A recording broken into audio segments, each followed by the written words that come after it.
Now, variations on the Fiesta theme may come and go, but before driving any version of Ford's definitive Super Mini, there's one thing you almost always know for certain: that it'll be a great steer.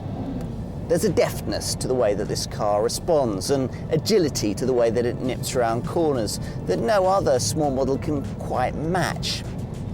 Yet, because so few small car buyers prioritise cornering on their door handles, you could dismiss this attribute as nice to have but largely irrelevant, were it not for the fact that superb ride is also a part of this Fiesta's dynamic repertoire. Other cars cosset you from bumps more effectively, but the penalties are vagueness when it comes to body control. This one lets you know the bumps are there, but even on the most tarnished tarmac, lets very few of them into the cabin, skipping over the poorest surfaces with a grip and composure through the tightest bends, all the while offering unrivaled driver feedback that's complete but not intrusive. The many drivers in this country who've never driven anything but a Fiesta probably think all small cars drive and handle like this, but take it from me, nothing could be further from the truth. Not even the introduction of electrically assisted power steering on the 7th generation version of this Fiesta has managed to spoil Ford's mastery of small car dynamics. Yes, it could use a dash more feedback, but the main thing is that it's smooth and beautifully weighted. Good for economy too. And that's not something you really could have said for most of the engines on offer when this 7th generation version was first introduced back in 2008. None of them were especially poor, but all in technology terms really dated back to another era. Some of that still remains at the poverty end of today's lineup, with 60 and 82 PS versions of the old 1.25 litre petrol unit. The slower of the two struggles to 60 in nearly 17 seconds and can't even break 95 miles an hour. Further up the range though, things are far more state-of-the-art, with a very modern 1 litre 3-cylinder unit offered in a trio of different guises. Most affordable is the engine in 80 PS TI VCT form, but it's rather slow, and it's only a few £100 less than the version of this unit I'd really point you towards. It's the one that I'm driving here, the EcoBoost 1 litre unit with 100 PS. Now, this EcoBoost engine is also offered with 125 PS, but only in pricier Fiesta forms. And it's the 100 PS that's really all you need. It gets you from rest to 62 miles an hour in 11.2 seconds to the accompaniment of a not unpleasant buzzy 3-cylinder thrum. And there's so much torque from this engine. You can accelerate away in 3rd gear from almost walking pace. Ford describes the combination of this EcoBoost 1 litre engine with the Fiesta chassis as the best pairing since Lennon and McCartney, and it's hard to disagree. There are other petrol alternatives in the Fiesta lineup, but they're minority interest 1.6 litre options. A 105 PS 1.6 that's only offered with the PowerShift twin clutch automatic gearbox that's there mainly for older buyers. And at the other extreme, a 180 PS EcoBoost 1.6 that's fitted to the Fiesta ST shopping rocket hot hatch. That only leaves the options on offer for diesel drivers, people who tend to be in the minority when it comes to purchase of a Super Mini. The most affordable unit is the 75 PS 1.5 TDCi that we first saw in Ford's B-Max Super Mini MPV. It's an engine I'd think very carefully before choosing over the nearly as economic 1 litre EcoBoost petrol power plant that I'm driving here. I think there's more of an argument, if you must have a diesel, to be made for the 95 PS 1.6 litre TDCi, an engine that can be specified in very frugal and green econetic form, and that's what many will want. Ultimately though, it's hard to go too far wrong with any of the newer Fiesta power plants, all of which reek of clever, thoughtful design. I particularly like the stall prevention feature that helps in low-speed manoeuvres by altering the engine's ignition profile, preventing that embarrassing stalling moment when there's a queue of traffic behind you. Equally neat is the misfuel prevention feature that stops you filling up with the wrong kind of fuel, petrol or diesel, and even does away with the need for a fuel filler cap. It all suggests that here for once we have a car that's a bestseller for a reason. Now, if you go by the maxim that if something looks right, then it is right, then you'll probably like this improved version of the 7th generation Fiesta, available as before in both 5 and 3-door body styles. Both are tidy pieces of styling with a look that's now dominated by this massive Aston Martin-like trapezoidal 5-bar chrome front grille that's bracketed by a smarter set of laser-cut headlamps featuring LED daytime running lights. The bonnet's slightly different too, with a more aggressive power dome shape. Inside, the twin-cowled instrument cluster and the boldly jutting centre console with its winged mobile phone-inspired layout for the minor controls remains, but Ford hasn't been able to resist the temptation to do a bit of tidying up, relocating the interior door handles as well as the switches for the electric windows and the seat heaters. Though a few areas of low-rent plastic can still be found, overall it's a much smarter cabin with a high-gloss finish to the upper instrument panel that flows down into the lower centre console. You also get it on the doors. And a satin chrome detailing finish can also be ordered as an option. There's also Ford's signature ice blue lighting to illuminate dials, switches and displays.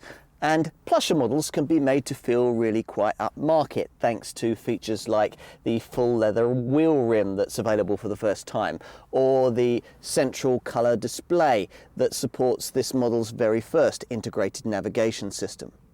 As before, ingenious storage areas abound throughout the cabin, and there are more of them too, especially here between the seats. Plus the door pockets are larger and better shaped.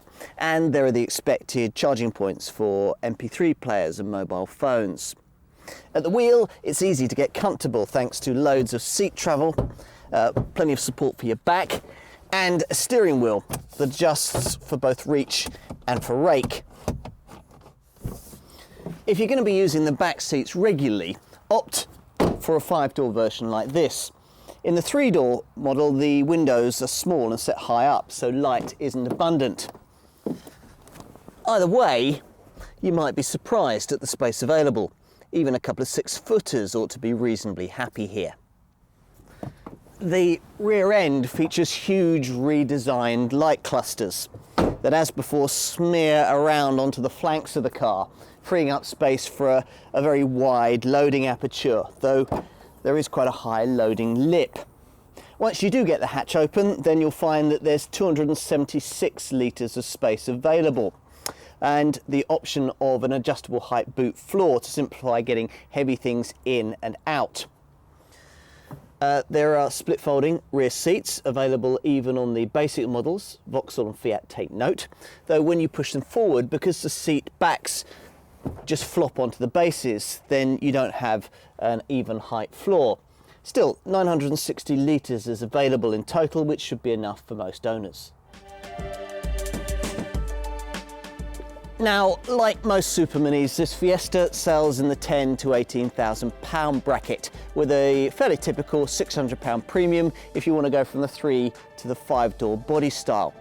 It's been priced more or less identically to its two closest rivals, Peugeot's 208 and Vauxhall's Corsa. But of course there are many other brands with Super Mini models hoping to take a slice of Ford's market share, and some of the budget manufacturers may save you a couple of £100 with their products on a typical Fiesta.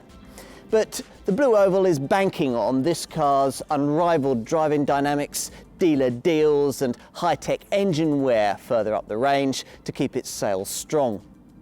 The lineup is propped up by the old 1.25 litre petrol unit, available with either 60 or 82 PS. To get yourself beyond these and onto a Fiesta with the higher tech 3-cylinder 1-litre petrol power plant or a 1.5-litre TDCI diesel, then you'll need a slightly plusher trim level, which in turn means you'll need a budget of between £13,000 to £14,000, depending on the variant that you're looking at. Now, in terms of the 3-cylinder 1-litre petrol unit, it's well worth finding the extra £500 that it takes to go from the normally aspirated 80 PS version to the turbocharged 100 PS EcoBoost engine.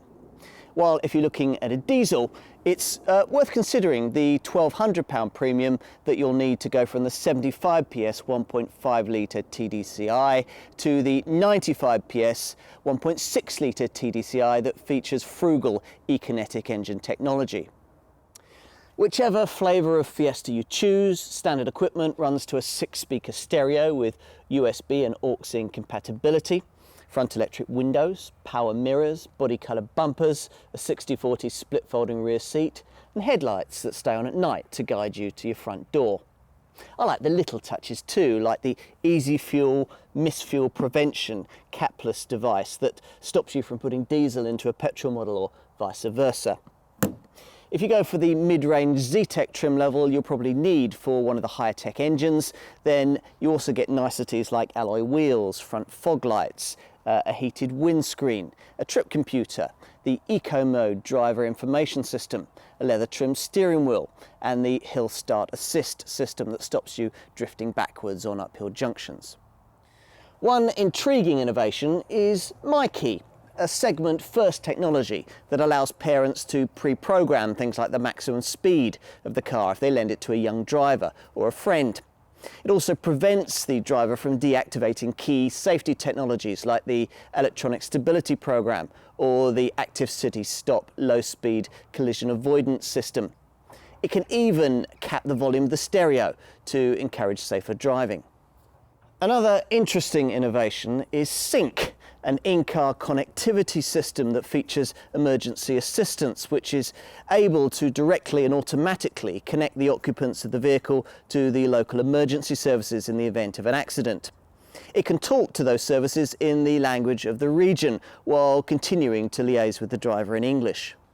Talking of safety, it's good to see that there's a full complement of airbags, twin front, side and curtain, as well as a driver's knee bag. And that ESP stability control is standard across the range, along with an anti-lock braking system that features brake assist for emergency stops that'll be advertised to following motorists by automatically flashing hazard signals. If you want to go further, then I'd suggest that you look at ticking the box for the active city stop system that at speeds of under 20 miles an hour uses a radar mounted in the top of the windscreen to scan the road ahead constantly for potential collision hazards. If one is detected, then the brakes will be primed and the driver will get both audible and visual warnings. If he or she doesn't respond or isn't able to, then the brakes will be applied automatically to reduce the severity of any resulting accident. The Ford Fiesta has garnered a reputation for being one of the cheapest superminis to run, and this continues. In fact, what's remarkable about this improved range is just how many variants fall under the 100 grams per kilometre of CO2 mark. It's actually the exception rather than the rule now to find a Fiesta variant that puts out more than a tonne of CO2, especially as you ascend the range and leave the older engines behind. The 75 PS 1.5 TDCI diesel, the 95 PS 1.6 TDCI diesel and all three 1-litre 3-cylinder petrol power plants put out less than 100 grams. And the 1.6 TDCI is particularly economic in Econetic form, where it manages 87 grams per kilometre of CO2 and 85.7 grams per kilometre on the combined fuel cycle. Now, all of the variants I've just mentioned get their fuel economy and their CO2 figures boosted by a start-stop system that cuts the engine when you don't need it, stuck in traffic or waiting at the lights. Even the pokey 180 PS Fiesta ST hot hatch with its 1.6 litre EcoBoost petrol engine manages 139 grams per kilometre of CO2. Perhaps the cleverest power plant of the lot though is the one I'm driving here, the 3-cylinder 1-litre EcoBoost petrol unit.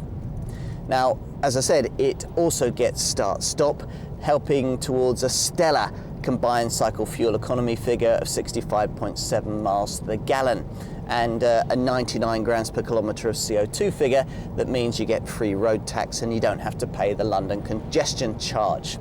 For me, it's a better choice than the comparably priced and much slower 75 PS 1.5 litre TDCi Fiesta diesel, which manages 76.3 miles to the gallon on the combined cycle and 98 grams per kilometre of CO2. Insurance groupings range between 3 and 16 on the 1 to 50 grouping scale for mainstream models, and premiums have been kept down by a careful approach to manufacturing. Bake-hardened steel, for example, on the front wings, which offers better resistance to low-speed bumps and scrapes. Then there's the way that the headlights and the tail lights have been positioned up high away from potential impacts, and the use of specially designed crash cans, which are designed as sacrificial parts that collapse predictably in an impact, preventing more extensive damage and higher repair bills.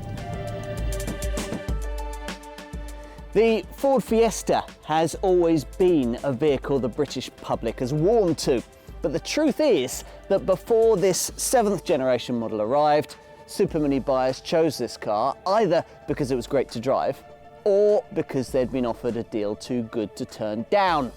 There wasn't really another reason to buy one. This 7th generation model changed all that, and this one takes things a step further still. Smarter to look at, smarter to sit in, smarter to operate, and perhaps most importantly, smarter under the bonnet. A smarter choice all round then? Many will think so. This may not be the largest or the plushest car in the Super Mini segment, but on just about every other criteria, it's either up there or class leading. There's an unpretentious quality to it and a focus on providing the things that really matter to small car buyers. The fun handling and the affordable asking price that Ford has long delivered to them in this sector, but also the low running costs, the strong safety provision and the low emissions they now need too. And it's all been done with a sense of polish and self-belief that we've never seen from a Fiesta before. In short, this is more than ever a small car that Super Mini buyers simply can't ignore.